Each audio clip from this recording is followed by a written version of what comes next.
Hello and welcome to my analysis of the Dark Knight Rises second trailer.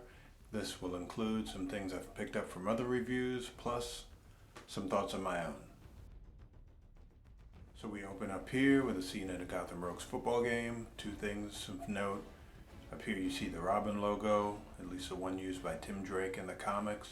You also see a sign, Demolish the Monuments. Now they're playing a team called the Monuments, but this could also be seen as an allusion to 9/11. We get a shot here of Tom Hardy looking very menacing as Bane. Here we see the reflection of someone approaching a fancy dinner tray.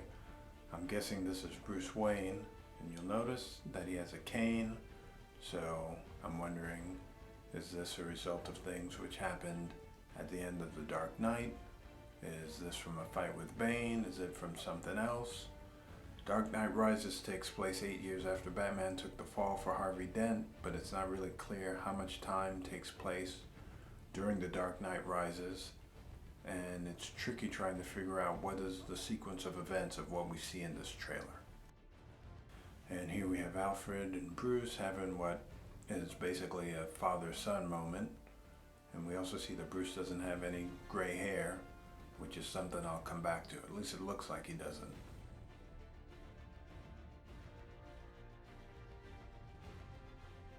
A scene which looks like it's at the rebuilt Wayne Manor, Commissioner Gordon, Mayor Garcia, and the picture of Harvey Dent. Now we already saw a memorial service for Harvey Dent at the end of Dark Knight, so I'm guessing that this is actually 8 years later and this is some annual event that they hold in Harvey's honor. Dark Knight Rises clearly has influences from The Dark Knight Returns and the Nightfall storylines. Knowing that, if we see Mayor Garcia agree to have a sit down with Bane, let's just say things could get pretty gruesome. Here we see Matthew Modine playing Officer Nixon, a possible successor to Commissioner Gordon. He comes across as a nice guy in this scene, so it'll be interesting if he does become commissioner to see what his relationship is with Batman.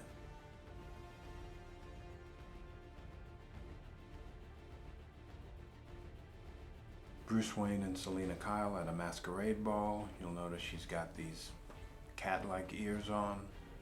She also mentions a storm is coming, which echoes what Batman told then Lieutenant Gordon in Batman Begins.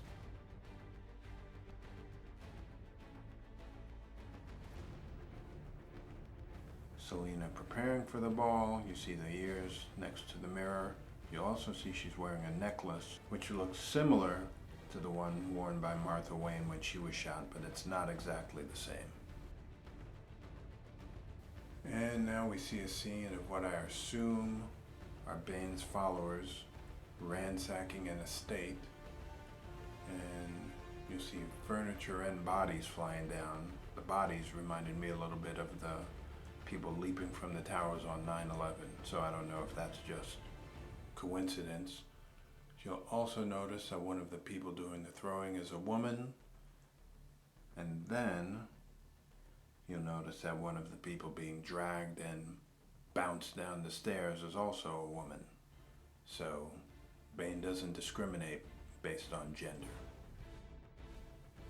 Some more ransacking. Then back at the ball, Selina is asking Bruce how he thought he could live so well basically and leave so little for the masses, which sounds a little bit like the Occupy movement. So maybe Catwoman will be like a Robin Hood type character. Here we see a scene at a prison, and it looks like Bane is waiting outside. In the comics, one of Bane's first moves was to destroy the walls at Arkham Asylum and let all the occupants out. Based on the color of these guys' jumpsuits, it looks like it's at the prison and not at Arkham. Here we see the team that the Rogues are playing, the Monuments, and we see their kicker, Ravenstall, who is Luke Ravenstall, the mayor of Pittsburgh, and Pittsburgh is where at least a portion of Dark Knight Rises was filmed. Bane in the stadium, this weird facility here. You'll notice that Bruce Wayne is an occupant, he's got the graying hairs, and also he's not limping. So for now, I'm just going to assume this is some type of prison, that Bruce is here against his will. And then we come to the money shot. Originally, I thought this took place during the kickoff, but based on the position of the other Rogues players way back here, I'm guessing that this was actually on a deep pass play or a bomb. And that's Pittsburgh Steelers player Hines Ward scoring the touchdown there. Here we have a bruised and battered Bruce Wayne on the ground or on his back. And Bane is looking down on him. It looks like they're in a cell, so maybe they're back at that place with the bizarre steps. And Bane is saying that he could kill him, but he wants to wait and make sure Bruce Wayne can see Gotham burn to the ground. Back at the Masquerade Ball, Bruce is talking to Miranda Tate, another Wayne Enterprises employee. There's a lot of speculation that she's really Ra's al Ghul's daughter, Talia, but it's mostly fanboy, I guess, optimism at this point. And if you look in the background here, you can see that this event takes place at Beveridge Hall. I can't really draw any conclusions from that, but I'm assuming at some point it will be relevant. Alright, here we have what appears to be somebody rappelling down a building, and I think the person is wearing a mask. And I can't really tell who it is, but this is a bit of a stretch. But if you look at the watch, it looks very similar to one worn by Bruce Wayne in Batman Begins. I'm not really sure who else we would expect to be jumping down the side of a building anyway. Here we see Batman holding some cool looking gadget. We see a tumbler getting blown up. It's camouflaged, it's not painted black, so my guess is these are Bane's people. Now this looks like the entrance to the Batcave, but based on the number of people coming down, I don't think so, because I didn't think the entry to the Batcave was that big. Here we have Joseph Gordon-Levitt. He plays Officer John Blake. Not too much is known what his role is going to be, but I assume it will be pivotal. And now we see Batman and Bane squaring off on what I'm going to call the steps of City Hall. We see Batman during daylight, which is rare. And also, if you notice in the background, this guy who's fighting the cop wearing yellow, he may help a little with the sequence of events here. Alrighty, here we have the scene at City Hall again. You'll see a tumbler firing into the chaos.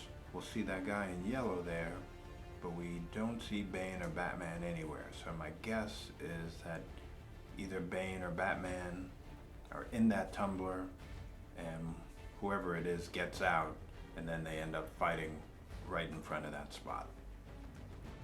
Here we see them going toe to toe again, with Yellow Man back there doing his little bit of business. Assuming that Batman does eventually defeat Bane, I'm guessing this will be the scene where it takes place.